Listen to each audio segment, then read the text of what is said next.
Sandra for those of you who are new. And to start off this video, I just want to say thank you so much for all of the support that I've been receiving on my last video and on my announcement video. I've been getting so many messages on Instagram, you know, saying that I did really good.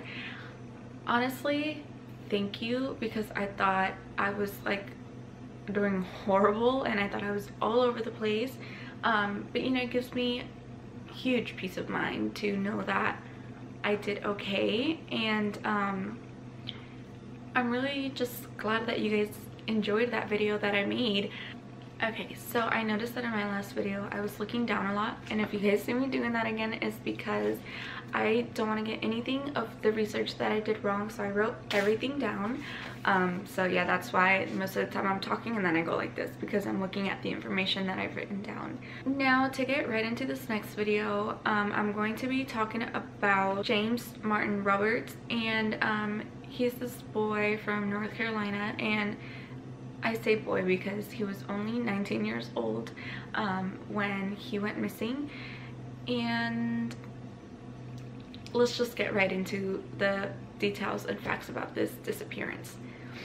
So James Martin Roberts, who went by Martin, was a college student. He was 19 years old.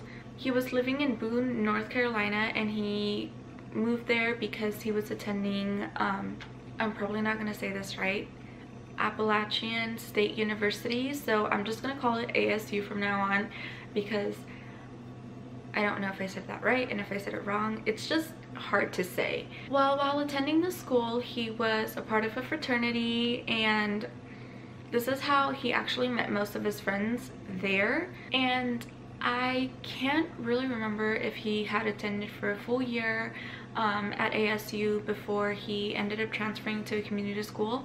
And the reason that he transferred was because his grades actually started to drop significantly. So he had to drop out of ASU and go back to a community college to pick up his grades and then be admitted into ASU once again. So he decided to stay in Boone, North Carolina, and just attend a community college there, so that he wouldn't have to leave, you know, far, so that by the time he picked up his grades, he could just go right back into ASU. And he was actually planning on doing this really fast and going back by the fall semester.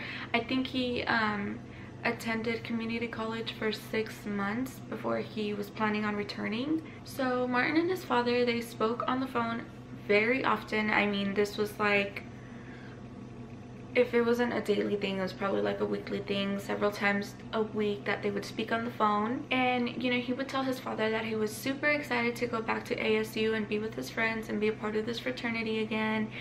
He was really excited because he was already picking up his grades since he was more focused in school. You know, he told his dad that he was excited for that summer because he was actually going to get a job so that he can start saving up money to move apartments for when he went back to ASU. And you know, he would just basically get his dad caught up in everything that he was doing. And they were actually coming up with a strict plan and a strict budget so that, you know, he had enough money to move to a different apartment in the fall for whenever he started going to the state university again. And you know, they came up with a really good plan, you know, the summer job and how to save money and where he was going to move and how he was going to be able to live basically by saving money. So it was on a Thursday that Martin and his dad were actually talking about all of this. This was kind of like a routine phone call because it would make Martin excited to talk about it, you know, going back to be with his friends. And you know, everything seemed good. They were talking on the phone, went over everything, how he was doing, you know, all the normal stuff. So they were supposed to speak again the week after on a Monday, and Martin didn't end up calling, and his dad really thought nothing of it. He thought, you know, he was just busy and didn't have time to call. Then Tuesday came, and now Martin he wasn't responding to any of his text messages or answering any of the phone calls. And this pretty much went on till Friday, and now his dad was getting a little bit frustrated because he thought that Martin was slacking off again and he wasn't paying attention to the things he was doing.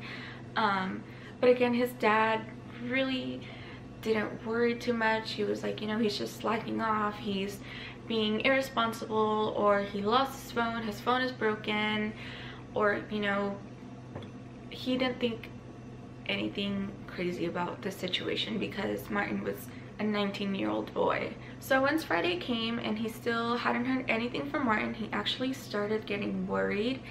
And his dad had none of Martin's roommates' numbers, so he decided to call the landlord because that was the only person's number that he had. And he told the landlord, like, hey, you know, can you talk to the guys and, you know, ask them if they've seen Martin or if they've heard from him, you know, what's going on. He just wanted to get in touch with the son.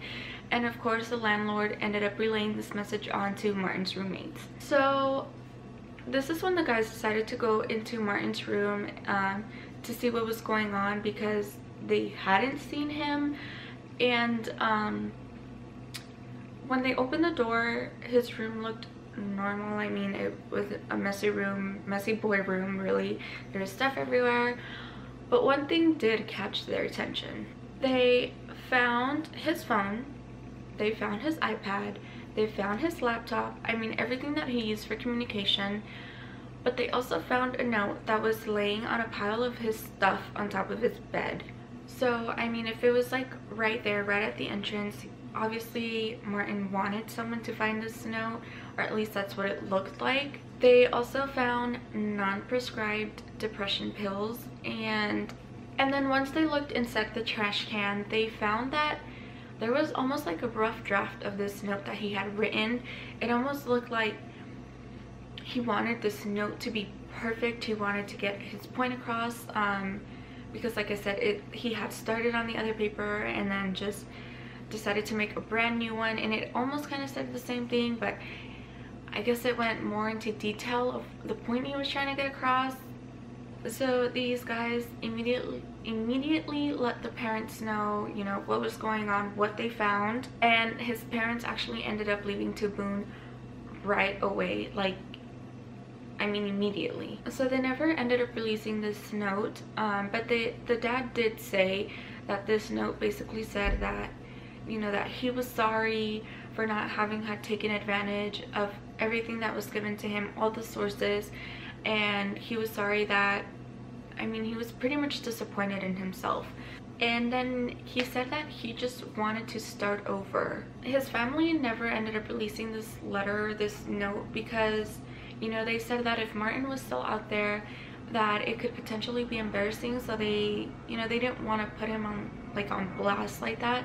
So they decided to keep most of the details of this note to themselves, but only release anything that could have been helpful. But I mean, the note itself really didn't say much. It just said that he wanted to start over. It didn't say anything like if he wanted to harm himself, but it also didn't say that he wasn't going to harm himself. So it was just a very confusing note because it gave nothing at all. Like, it didn't even say where he was going or like any sort of plan whatsoever.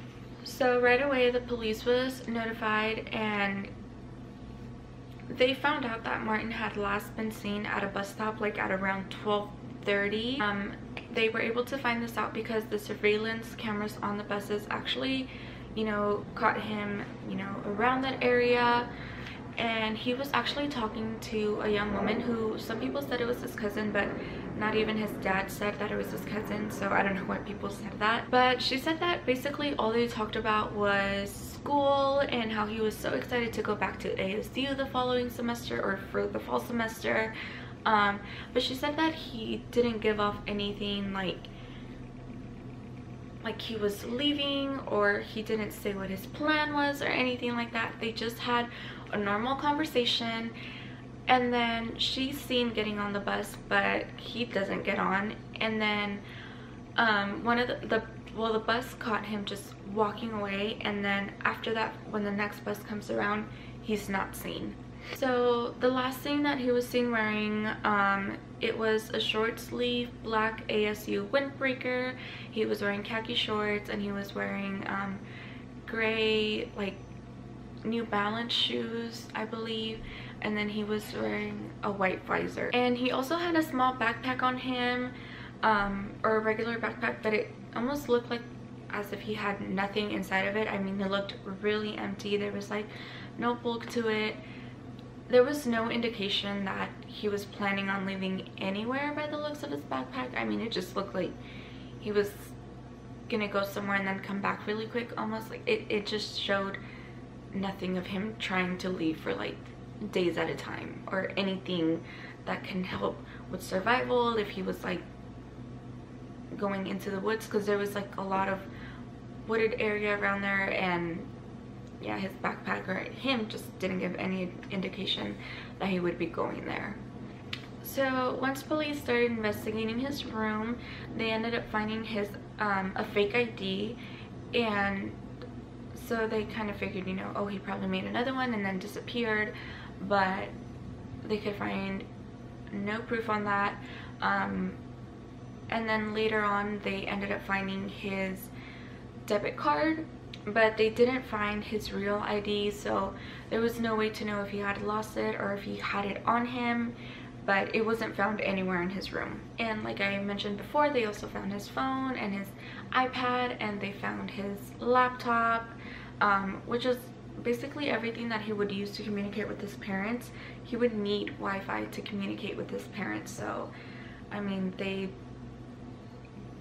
even if they tried, they couldn't really find much on his phone or his iPad, and they couldn't log into it anyway. And you know, they try to get like the search warrants from Apple, but there was just no way of knowing what his passcode was to get into his account. And I know they were able to get into his iCloud, but there was nothing on it besides a couple of like Google emails, and they got a search warrant for Google also, but they weren't able to find anything. So they were able to find a search on his laptop, and a month before he went missing, he actually searched up, you know, how to join the military, where to go, like a recruiting office, and then workouts that they do in the military, or workouts that can help you get into the military, I'm not sure. And so they got in contact with like anyone that was in the military that could, you know, help them figure out if he was there. But they searched with the social security number and they found nothing, like no signs of him even trying to join. And the person that he actually spoke to said, you know, there's just no way that he would have been able to join the military without any, you know, form of identification.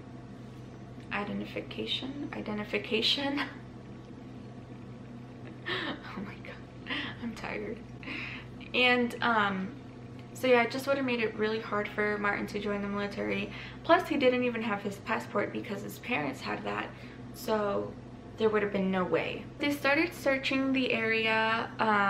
You know, they were asking people and no one had seen him really, except for, you know, a couple people that thought they had. But you know, Martin pretty much dressed as just, you know, similar to everyone that went to ASU. All the boys, you know, they all dressed very similar.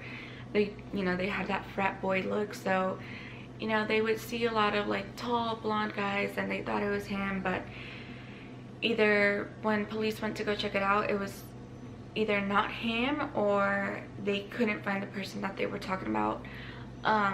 So they started searching, you know, like the forest area that I was talking about, but it was really hard for them because this forest was really dense. I mean, you could walk into it and you could pretty much get lost in there, because like as soon as you walked in, because it was so like heavy and thick and just really dense. So it was really hard, you know, to send anyone in there, because then they would get lost too, you know what I mean?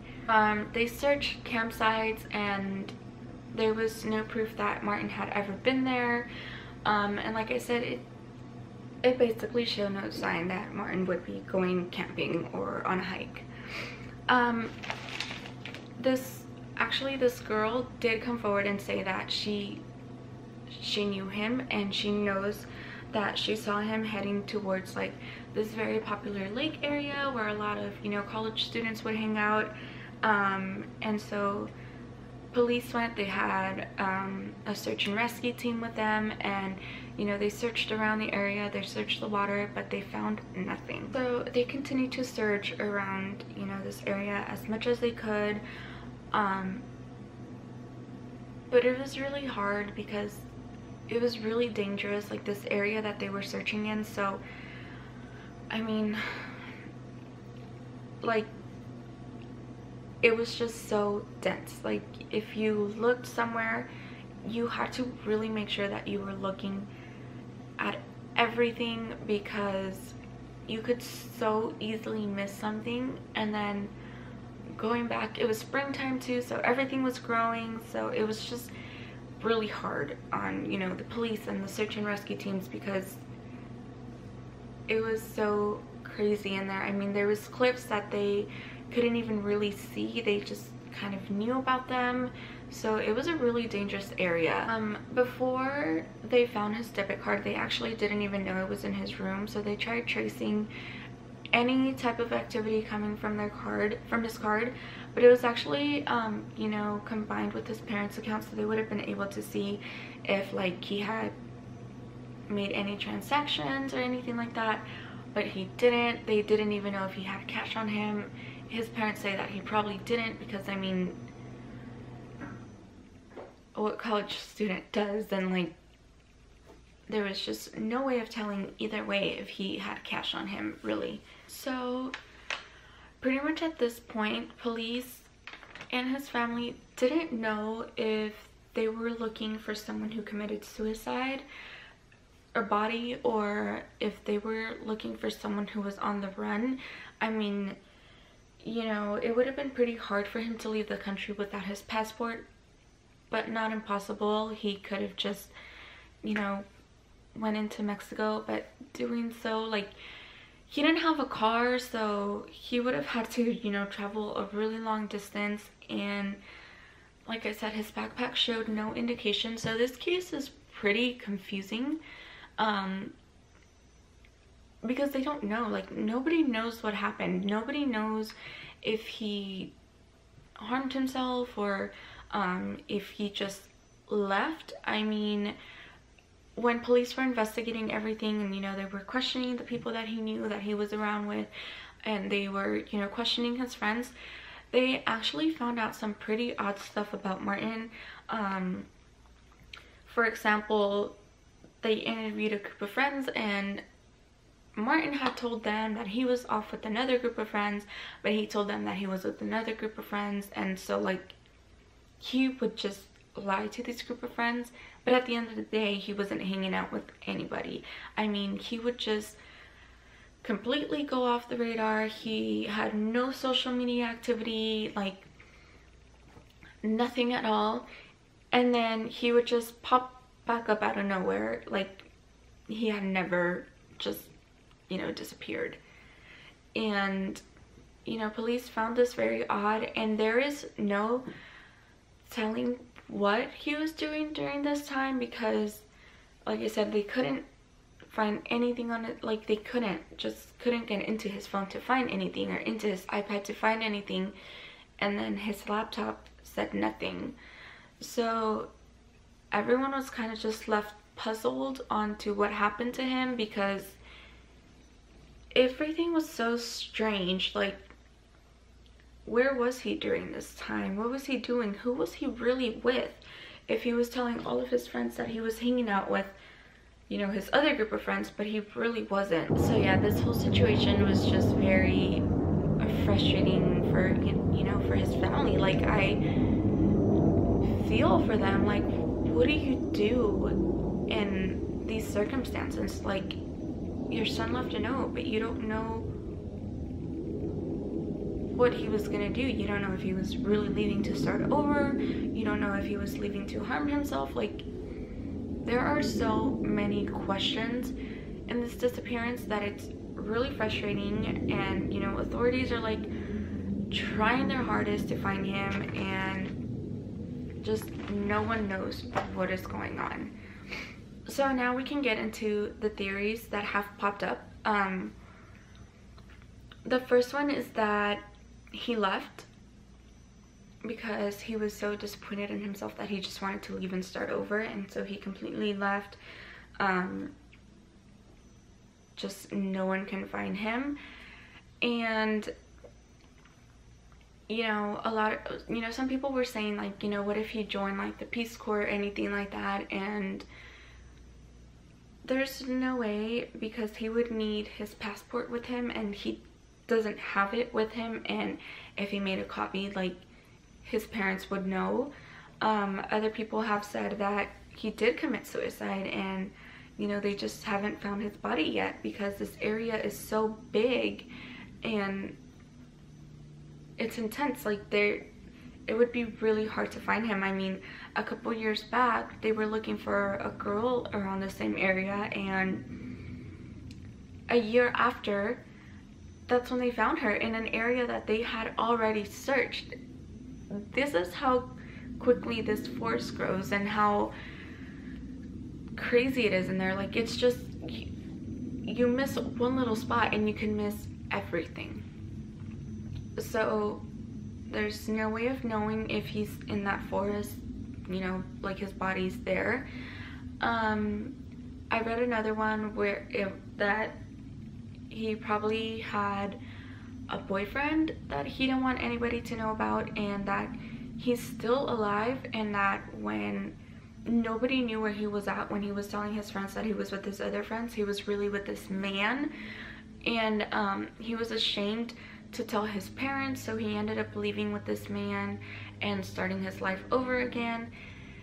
And for some reason they made this man to be older, and he ended up buying Martin a new identity, which sounds crazy, but that's just one of the theories that I read.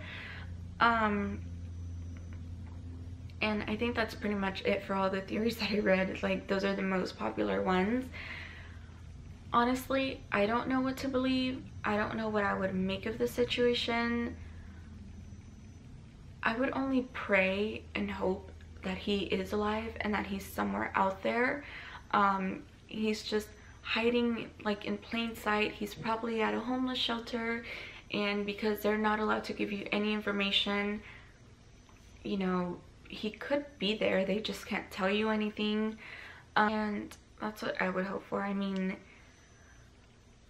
his parents always say, you know, like, if you're out there, just please just let us know that you're okay. Like, we're not mad at you, just let us know that you're okay, and that is it. Like, we'll deal with everything later, just let us know that you're okay. And it is so heartbreaking, because I'm a mom. Like, I don't know what I would do if I didn't know what happened to my child. Like, I would go crazy. And I mean, it's been 3 years since his disappearance. I'm sorry, I completely forgot to mention that he went missing in April of 2016. So it's been 3 years without knowing anything, and there is no evidence, there's no signs of where your child could be. And when I was reading about this case, you know, I watched a couple of interviews of his parents, and it was just heartbreaking, because I can't imagine what they're feeling. I can't imagine what they're going through, how painful all of this must be. Somebody that looks like they need help, don't be afraid to help them, or contact somebody that can help them. He may not know that he needs help because he's been injured or something. So just want to keep putting the word out as many ways, as many times as we can, till somebody can help us bring him home. You know, but they're still searching. I'm going to leave the Facebook page linked down below, just along with all of my resources. And that's pretty much going to conclude this video. You guys let me know what you guys think, happened, because honestly, I don't know. I just really do hope that he's still out there and he's just hiding and is embarrassed because, you know, it's been so long and now he feels like he has to go along with it. But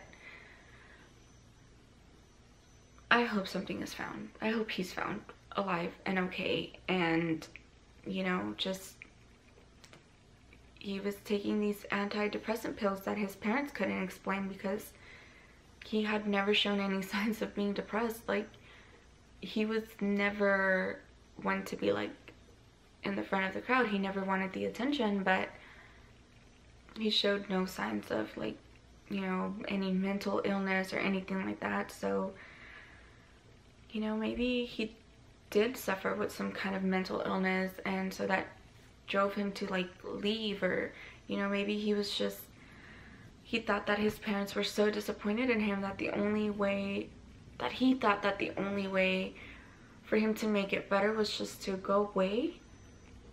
I don't know. Everything is just so crazy. So like I mentioned before, if I missed any type of information, or if I gave any type of wrong information, just leave it down in the comments below. But please be kind, because I'm trying my best. Like I said, I do all of my research online, so I try to give you guys the best that I could find. You know, I listened to a podcast of his father talking, so I gave you guys the best information that I could. I'll leave the podcast link down below, just along with all of the other sources where I found most of the information. I'll leave interviews with his parents and stuff like that, so if you guys want to look into this case yourself, everything will be linked down below. So yeah, comment down below what you guys believe. I hope you guys enjoyed this video,